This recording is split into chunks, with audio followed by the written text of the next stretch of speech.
manunggal cipta lan karsa temah ilang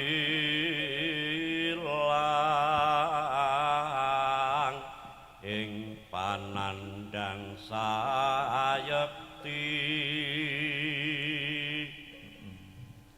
Indonesia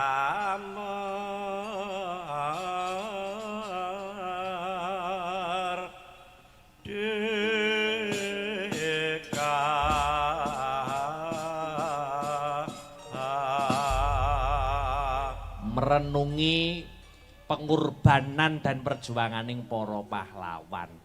Mula nek angger malam 17-an ngono kae kaya wingi-wingine kae mesti ditirakati ben desa setiap dusun, setiap desa iki mesti ana lek-lekan tirakatan malam 17-an. Iki nggo mengenang. Ngono ah. Wah, luar biasa. Hebat Pak Pur. Ayasane dheke ngono. Mboten. Wingi mboten tumuteng pundi Rok? Alah nggih ngetutno para ibu-ibu niku Mas. Ibu-ibu PKK. Nggih perangkat Desa Sukoharjo Wakung. Nah, rampungipun menika sampun 5:30 lajeng kula napa ngebil bagian humas. Waduh Pak, lha mengke berangkate jam kalih niku pripun? Wonten acara karawitan kalian ibu-ibu PKK. Nggih.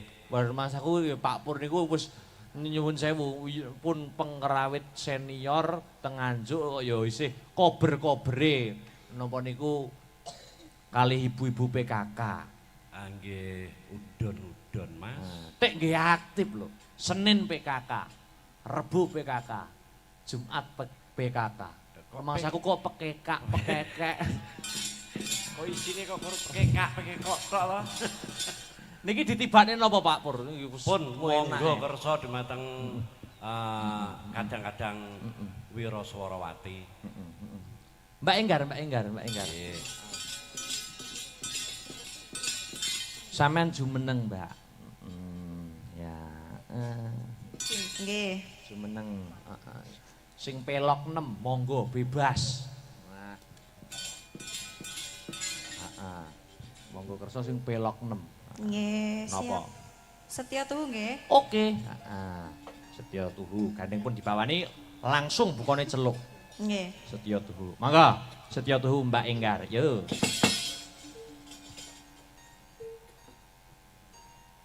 Mangga. BC buka celuk. Nggih. Aku kan setya satu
Mugi antuk berkahing witi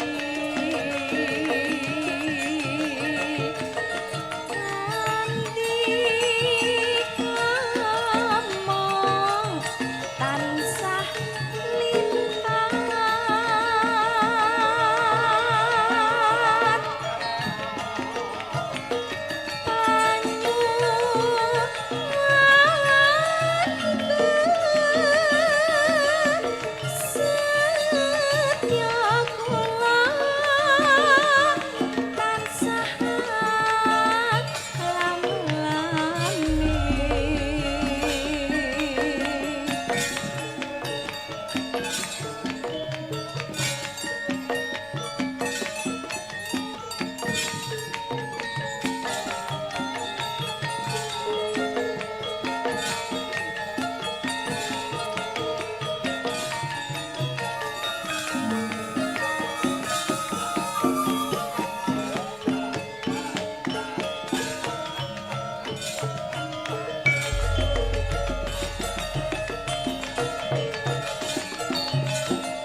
Yuk. Aku kan setya satu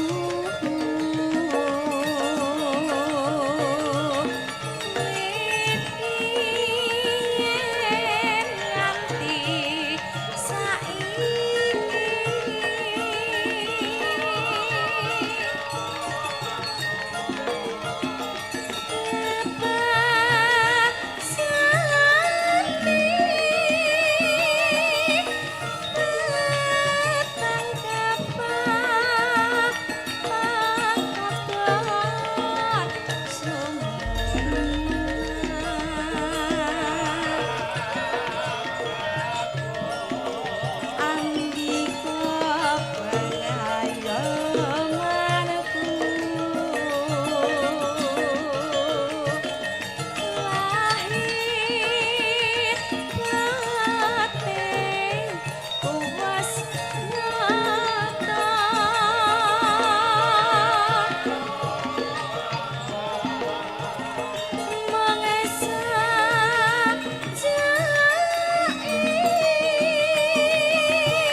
Tembang menika nggih kula kintunaken ingkang tasih memonitor lumantar YouTube. Mugi-mugi saged dados panglipur lan jampi sayah lek-lekan. Yuk.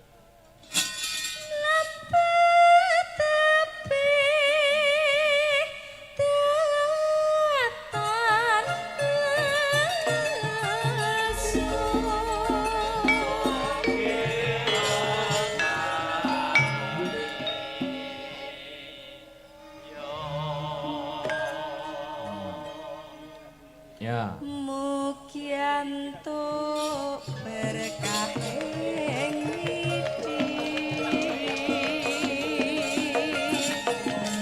nganti ngomong tansah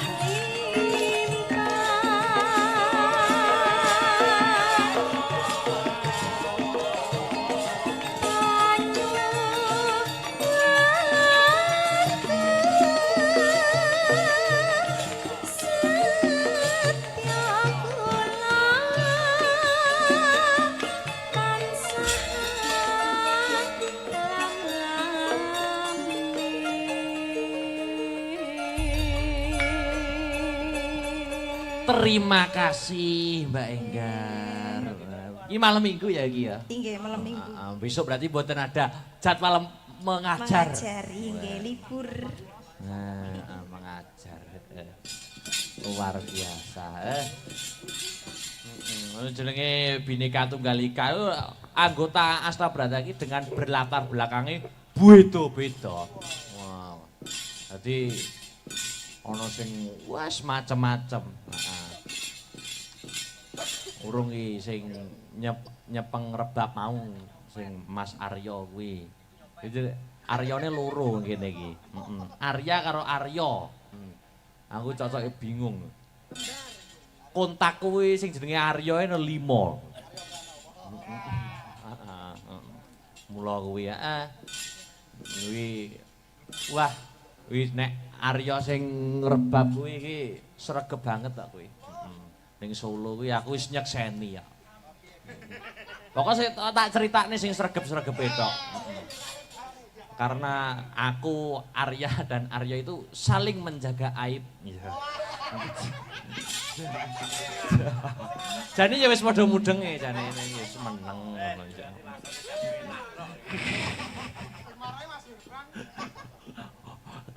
Ora Mas Herman wis pindah kos kok. Wis pindah kos. Karepene ben aku ora ngerti. Luar biasa.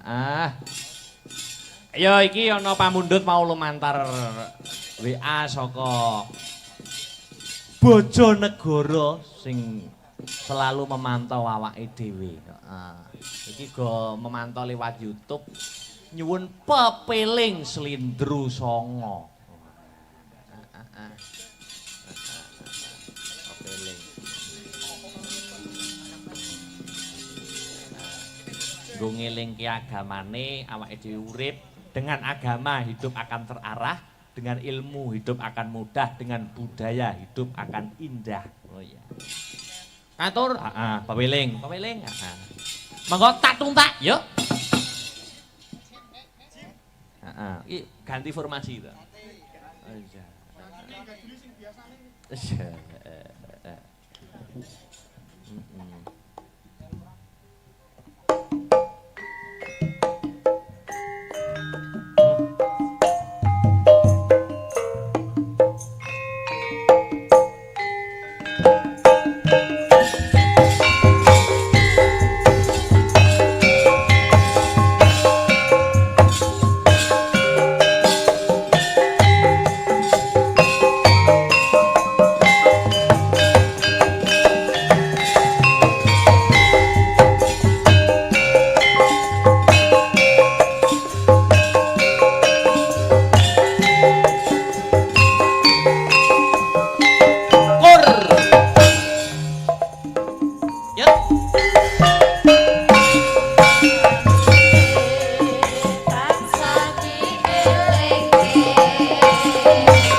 lagi yo.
Pasrah sing kuwasa yen kepengin besok munggah swarga. Dadi wong sing munggah swarga iki wong sing pasrah, wong sing berserah diri. Ngono. Heeh.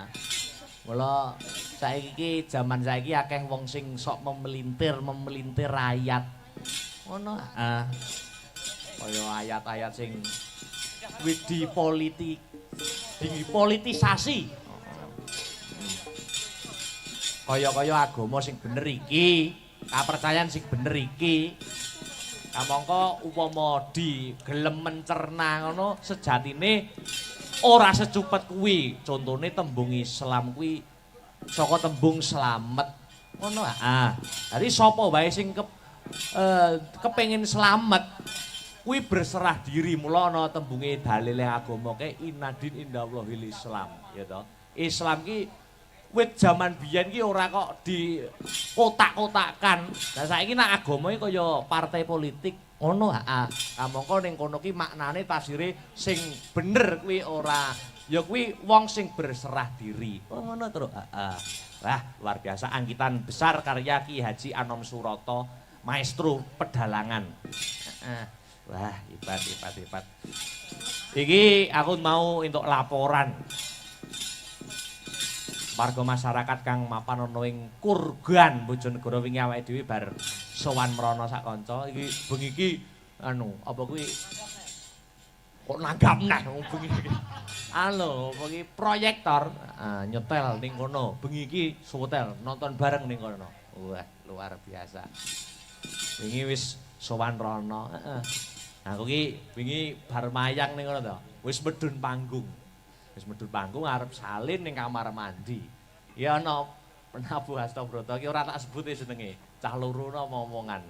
Aki nguyuh lewat trek. Lah kok yo rasa-rasane aku krungu. Rasa-rasane piye? Hotel Nganjuk India to. Ora tak sebut jenenge kok ndak isin aku.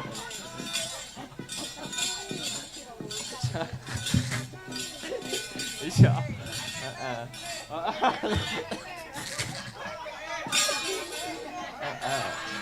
Iya. Ora lah sebut nih, udah penyebaran nama baik. Aku yang mengunjungi langsung, wait, langsung mengut. Masya Allah. Dan maksudnya ki hotel, maksudnya kancane arep teko ki, maksudnya kok jaban kampus lho. Istirahat di nuduhne. Yo terakhir yo. Bareng ngadeg kecuali Bu Parsinem. Loh, wong piyayi sepuh jumeneng ndak sarlu no.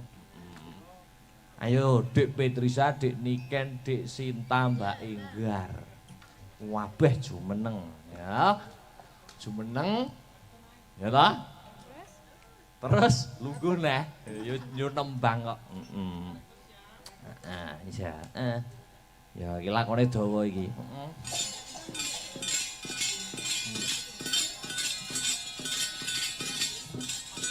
Hidup harus penuh warna, woi kebayake kembang-kembang.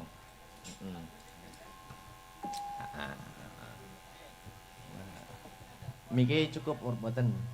Cukup nggih. Wah. Makasih loh Mas Denny. Lama tidak jumpa kita. Bisa.